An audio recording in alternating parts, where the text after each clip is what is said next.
ইব্রাহিম আলাইহিস সালাম আবুল আম্বিয়া, যাকে নবীদের পিতা বলা হয়, তার থেকে মূলত দুইটা ট্রাইব চলে গেছে, দুইটা বংশ। আমরা জানি একটা বংশ হচ্ছে সারা আলাইহিস সালামের গর্ভে ইসহাক আলাইহিস সালাম। ইব্রাহিম আলাইহিস সালাম, তার প্রথম স্ত্রী সারা আলাইহিস সালাম এবং তার গর্ভে যে সন্তান তার নাম ইসহাক আলাইহিস সালাম। তাকে তিনি রেখে আসেন ফিলিস্তিনে, অর্থাৎ জেরুজালেমে। তার আরেকজন স্ত্রী হাজেরা আলাইহিস সালাম, তার গর্ভে জন্ম নেন ইসমাইল আলাইহিস সালাম। তাদেরকে তিনি রেখে আসেন মক্কায়, কাবা ঘরের পাশে। জেরুজালেমে সারা আলাইহিস সালামের গর্ভ থেকে একটা সম্প্রদায় সৃষ্টি হচ্ছে, এদিকে হাজেরা আলাইহিস সালামের গর্ভে ইসমাইল আলাইহিস সালামের বংশ তৈরি হচ্ছে। ইসমাইল আলাইহিস সালামের বংশের সর্বশেষ নবীর নাম মুহাম্মদুর রাসূলুল্লাহ সাল্লাল্লাহু আলাইহি ওয়াসাল্লাম। মূলত এই বংশে বেশি নবী আসেননি। সারা আলাইহিস সালামের গর্ভে যে ইসহাক আলাইহিস সালাম, তাদের বংশে সবচেয়ে বেশি নবী এসেছেন। একদিকে মক্কা, আরেকদিকে জেরুজালেম, এই দুইটা শহরকে কেন্দ্র করেই এই বিশ্বের সভ্যতা গড়ে উঠেছে। আজকে আমাদের ইউনিভার্সিটিতে শেখানো হয় সভ্যতা আসছে মূলত পশ্চিম থেকে, অথচ সভ্যতা শুরু হয়েছে নবী দ্বারা, আর মানুষের জ্ঞানের উৎস হচ্ছে আসমানি কিতাব দ্বারা। যাই হোক, ইসহাক আলাইহিস সালামের পরে তার সন্তানের নাম ইয়াকুব আলাইহিস সালাম। ইয়াকুব আলাইহিস সালামের আরেকটা নাম হচ্ছে ইসরাইল। এজন্যই তার বংশধরদেরকে বলা হয় বনু ইসরাইল। কোরআনে যেখানেই হাত দিবেন সেখানেই বনু ইসরাইল, এবং স্পেশালি একটা সূরাই আছে বনু ইসরাইলের সম্পর্কে। তাই আমরা দেখতে পাচ্ছি বনু ইসরাইলের শহর হচ্ছে জেরুজালেম, ওটা তাদের শহর। তো ইসহাক আলাইহিস সালামের বংশ থেকে এরপরে অনেক নবী এসেছেন, লক্ষাধিক, লাখের উপরে। আল্লাহ পাক সবাইকে একটা কমন আদেশ করেছিলেন, একটা কমন অর্ডার, যেটা প্রত্যেকেই করা হয়েছিল। সেটা সূরা বনী ইসরাইলের মধ্যে আছে। আল্লাহ পাক বলেছেন, বা'দা আউযু বিল্লাহি মিনাশ শাইতানির রাজীম, ওয়া ইন উদতুম উদুনা, তোমরা যদি অঙ্গীকার পূরণ করো আমিও অঙ্গীকার পূরণ করব। তোমরা আমার সাথে ফেথফুল থাকো, আমি তোমাদেরকে সম্মানিত করব। পক্ষান্তরে তোমরা যদি আমার আদেশ অমান্য করো, আমি তোমাদেরকে বাইতুল মাকদাস বা জেরুজালেম থেকে বহিষ্কার করব। কমন অর্ডার সবাইকে দেওয়া হয়েছিল, আর প্রতিবারই বনু ইসরাইল এই অর্ডারটা ভঙ্গ করে। এই জন্য আল্লাহ রাব্বুল আলামিন তাদেরকে অনেকবার বাইতুল মাকদাস বা জেরুজালেম থেকে বের করে দিয়েছেন এবং অন্য সম্প্রদায়কে তাদের স্থলাভিষিক্ত করেছেন। ইয়াকুব আলাইহিস সালামের 11 জন সন্তান, তার মধ্যে একজন ছেলের নাম ইউসুফ আলাইহিস সালাম। সূরাতুল ইউসুফ পড়লে আপনারা ডিটেইলস জানতে পারবেন। ইউসুফ আলাইহিস সালামকে তার ভাইরা বিক্রি করে দিল, কুয়ায় ফেলে দিল। সেখান থেকে মিশরের রাজা তাকে কিনে নিলেন। ইউসুফ আলাইহিস সালাম চলে গেলেন মিশর। তাহলে মক্কা মদিনার সাথে আরেকটা শব্দ যোগ হচ্ছে, সেটা হচ্ছে মিশর। মিশরে ইউসুফ আলাইহিস সালাম রাজ পরিবারে লালিত পালিত হতে থাকলেন। এক পর্যায়ে আল্লাহ রাব্বুল আলামিন তাকে জেলখানায় নিয়ে গেলেন, সেখান থেকে আবার বের করলেন, রাষ্ট্র ক্ষমতা দিলেন এবং তিনি তার বাবা, মা এবং ভাইদেরকে ফিরিয়ে আনলেন মিশরে। তাহলে বনী ইসরাইল এখন ফিলিস্তিন থেকে মিশরে। মিশরেও একই কাজ, ওয়াইন উদতুম উদনা, যদি আমার আদেশ মেনে চলো সম্মানিত হবে। তারা সেটা করলো না, তারা আল্লাহর আদেশ ভঙ্গ করলো। আল্লাহ পাক তাদেরকে আবারও ফেরাউনের দাসত্বের শৃঙ্খলে আবদ্ধ করলেন। এবার ফেরাউন ওদেরকে টর্চার করতে লাগলো, রাষ্ট্রীয় পর্যায় থেকে একেবারেই স্লেভ, দাসের পর্যায়ে। ঘটনার কালচক্রে আল্লাহ রাব্বুল আলামিন দয়া করলেন বনী ইসরাইলের উপরে এবং তাদের কাছে মুসা আলাইহিস সালামকে পাঠালেন। মুসা আলাইহিস সালাম তাদেরকে ফেরাউনের কবল থেকে উদ্ধার করলেন আল্লাহর হুকুমে। ডিটেইলস আপনারা জানেন। তাদেরকে লোহিত সাগর পাড়ি দিতে হলো, তুর পাহাড়ের কাছে তারা আসলেন। আল্লাহ পাক মুসা আলাইহিস সালামের কাছে তাওরাত নাজিল করলেন। আবারও বনী ইসরাইল কিন্তু ঘুরে গেল, দাস থেকে আবার একটা সম্মানিত জায়গায় তারা চলে আসলো। কিন্তু মুসা আলাইহিস সালামের পর তারা তাওরাতটা ফলো করলো না, তাওরাতের কমান্ড যেগুলো ছিল এগুলো তারা ফলো করলো না। মুসা আলাইহিস সালাম তাদেরকে বললেন, আল্লাহ পাক আমাদেরকে ফেরাউনের কবল থেকে নাজাত দিয়েছেন, এখন আমাদের উপর একটা ফরজ বিধান আল্লাহ দিয়েছেন, সেটা হলো জিহাদ, জিহাদ ফি সাবিলিল্লাহ। তিনি তুর পাহাড় থেকে দেখলেন বাইতুল মাকদাস, যেটাকে হোলি ল্যান্ড বলা হয়, পবিত্র ভূমি, সেটা দেখা যাচ্ছে। মুসা আলাইহিস সালাম তার সম্প্রদায়কে বললেন, আল্লাহ পাক আমাদেরকে তাদের বিরুদ্ধে যুদ্ধ করতে বলেছেন। মুসা আলাইহিস সালামের কওম বনী ইসরাইল তারা বলল, আমরা কিভাবে তাদের সাথে যুদ্ধ করতে পারি? তারা তো অনেক শক্তিশালী, তাদের সম্প্রদায়ের নাম আমালেকা সম্প্রদায়, অনেক শক্তিশালী। তাই তারা রিপ্লাই করলেন যে মূসা, তুমি এবং তোমার রব গিয়ে যুদ্ধ করো, ওয়া ইন্না হাউনা কাঈদুন, আমরা এখানে বসে আছি। ইযহাব আনতা ওয়া রাব্বুকা ফাকাতিলা ওয়া ইন্না নাহনু হাউনা কাঈদুন, তুমি আর তোমার আল্লাহ দিয়ে যুদ্ধ করো গিয়ে, আমরা বনু ইসরাইল এখানে বসে আছি। যখন তারা এইভাবে আল্লাহর বিরুদ্ধাচরণ করলো, জিহাদের কমেন্টটা ফলো করলো না, আল্লাহ পাক আবারও ওদেরকে শাস্তি দিলেন। 40 বছর পর্যন্ত তারা উপত্যকায় ঘুরতে থাকলেন, উদ্বাস্তুর মতো, এখনকার সিরিয়ার মতো, এখনকার রোহিঙ্গাদের মতো, এখনকার কাশ্মীরের মতো ঘুরতে থাকলেন। আল্লাহ পাকের আবারও দয়া হলো। মুসা আলাইহিস সালামের পরে একজন নবী হলেন, তার নাম ইউশা বিন নুন। ইউশা বিন নুন কে বনু ইসরাইল এসে বলল যে আমাদেরকে একজন রাজা নিযুক্ত করুন, আমরা আল্লাহর পথে তার নেতৃত্বে যুদ্ধ করব। ইউশা বিন নুন বললেন, তোমরা কি আবারও আগের ঘটনার পুনরাবৃত্তি ঘটাবে? তারা বলল, না, আমরা এবার যুদ্ধ করব। তো আল্লাহ রাব্বুল আলামিন তালুতকে রাজা হিসেবে নিযুক্ত করলেন। তালুত, যেটা সূরা বাকারায় আছে। এবার বনু ইসরাইল বেঁকে বসলো। তারা বলল, এমন একজনকে রাজা করলেন যে দরিদ্র, যার কোনো সমাজে মান সম্মানই নাই, আর আমরা তো হচ্ছে অনেক বেশি সম্পদশালী, অনেকটা আমাদের পলিটিক্যাল লিডারদের মতো কথা আর কি। তারপর তালুতের নেতৃত্বে আল্লাহ পাক বললেন, তালুতকে আমি প্রজ্ঞা দিয়েছি এবং শারীরিক শক্তি দিয়েছি। প্রজ্ঞা দিয়েছি, শারীরিক শক্তি দিয়েছি। দিনে আল্লাহর পথে কাজ করার দুইটা বেসিক জিনিস, ফিজিক্যালি স্ট্রং, যেটা আমাদের নাই, আর প্রজ্ঞা, দুটো দরকার। তালুত নেতৃত্ব দিলেন। তালুতের যে সেনাবাহিনী, তার মধ্যে একটা বালক ছিল, সেই বালকের নাম দাউদ আলাইহিস সালাম। আর এই দাউদ আলাইহিস সালামের ছোড়া বাটুল, যেটাকে আমরা বলি পাথর, এই পাথরেই অপোজিট যে সেনাপতি জালুত, তার চোখে গিয়ে লাগে। এবং এই ঘটনার পরিপ্রেক্ষিতেই মাত্র 313 কি 17 জন নিয়ে তারা আবারও বাইতুল মাকদাস জয় করলো। দাউদ আলাইহিস সালামের এই ভূমিকার কারণে তালুত তাকে উপরের পদমর্যাদা নিয়ে আসলেন এবং দাউদ আলাইহিস সালাম নবুয়ত পেলেন 40 বছর বয়সে, এবং তার নেতৃত্বে ইতিহাসের সর্বপ্রথম জেরুজালেমে ইসলামী স্টেট কায়েম হলো। এর আগ পর্যন্ত এত বড় টেরিটরির মধ্যে কখনো ইসলামিক স্টেট ছিল না। আর ইসলামিক স্টেটের প্রথম আমির বা প্রথম রাজা বা প্রথম নবী হচ্ছেন দাউদ আলাইহিস সালাম।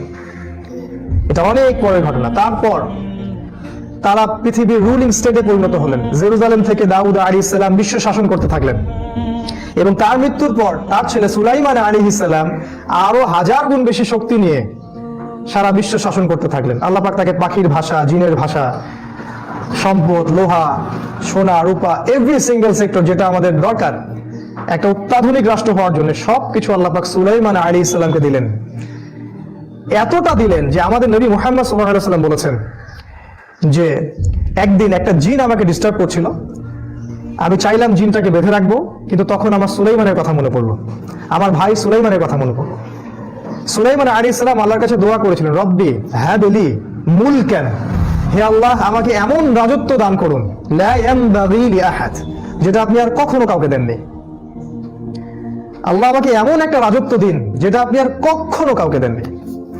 আল্লাহ পাক সুলাইমান আলাইহিস সালামের এই দোয়া কবুল করেছেন, তাকে এমন রাজত্ব দিয়েছিলেন যেটা আর কাউকে কখনো দেননি। পৃথিবীর ইতিহাসে শেষ পর্যন্ত কি এত বড় রাজত্ব পাবে না। কেমন ক্ষমতা! সাবার রানী বিলকিসকে চিঠি পাঠানো হলো, তুমি ইসলাম কবুল করো। সে হাদিয়া বা উপঢৌকন ঘুষ দিল। তিনি জিনকে বললেন, কে আছো, ও সিংহাসন তুলে নিয়ে আসতে পারবে। একজন বলল যে আপনি দাঁড়াতে যতক্ষণ লাগে এতক্ষণ সময়ের মধ্যে সিংহাসন চলে আসবে।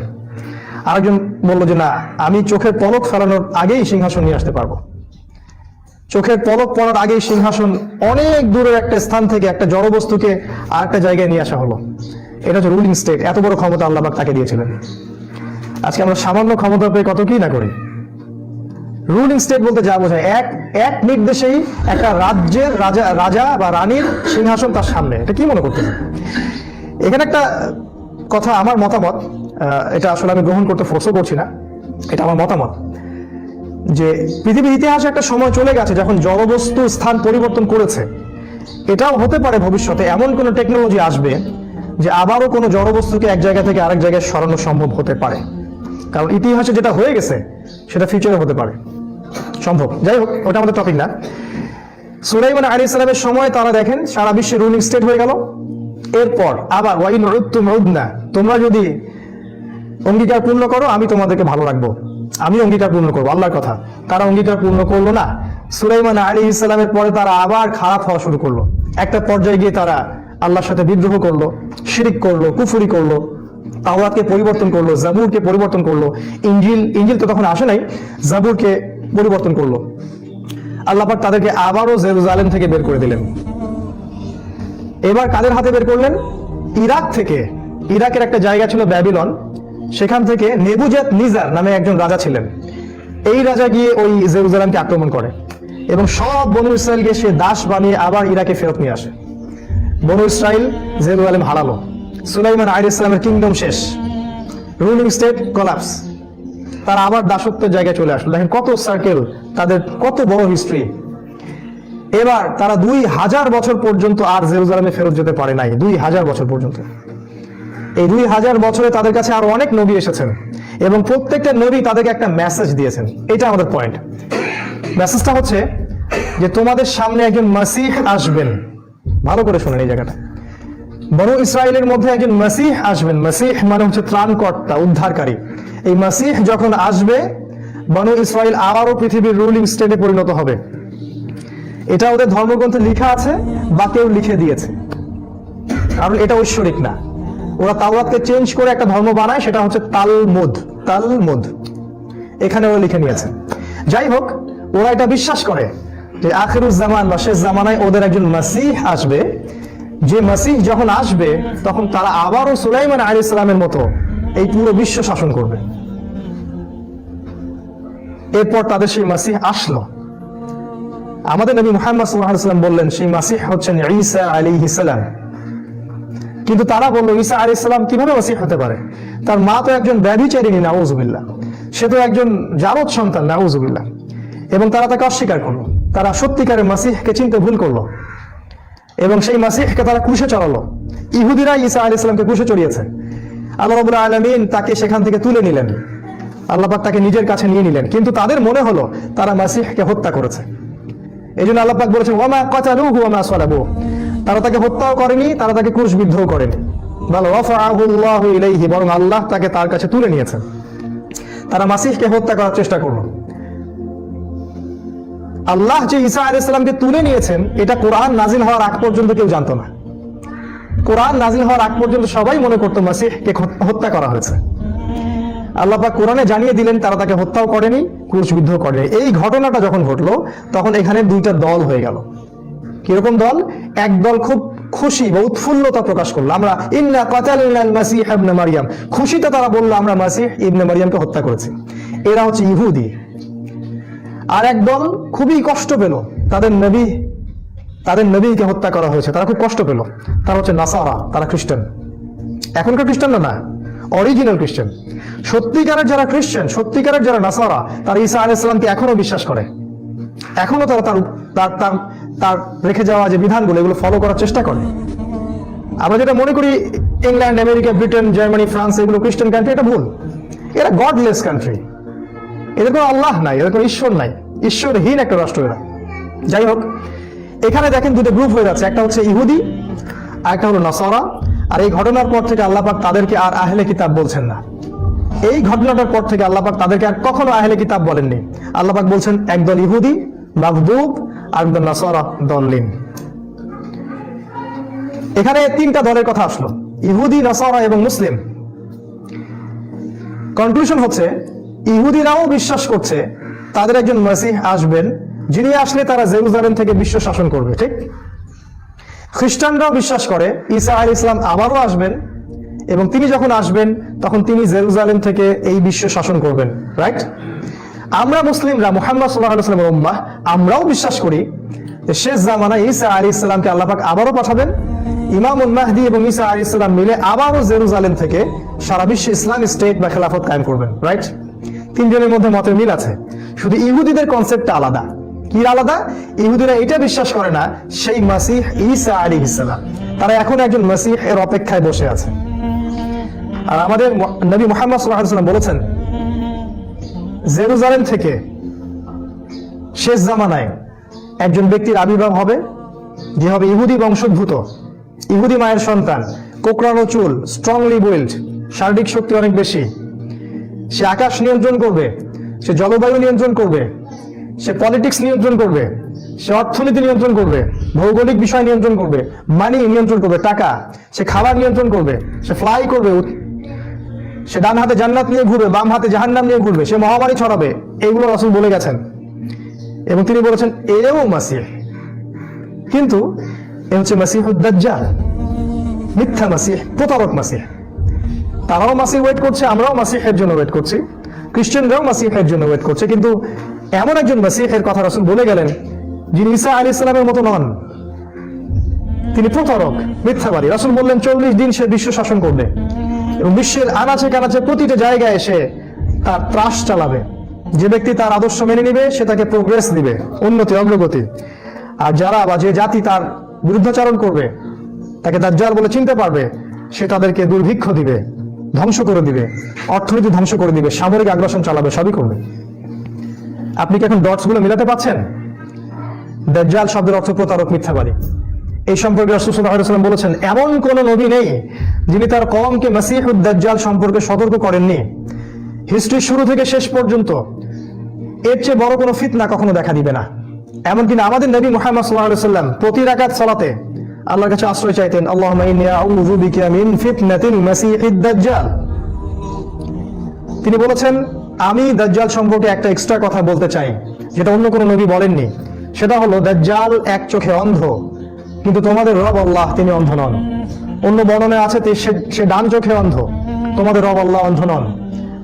এই বিশ্বের যত মানুষ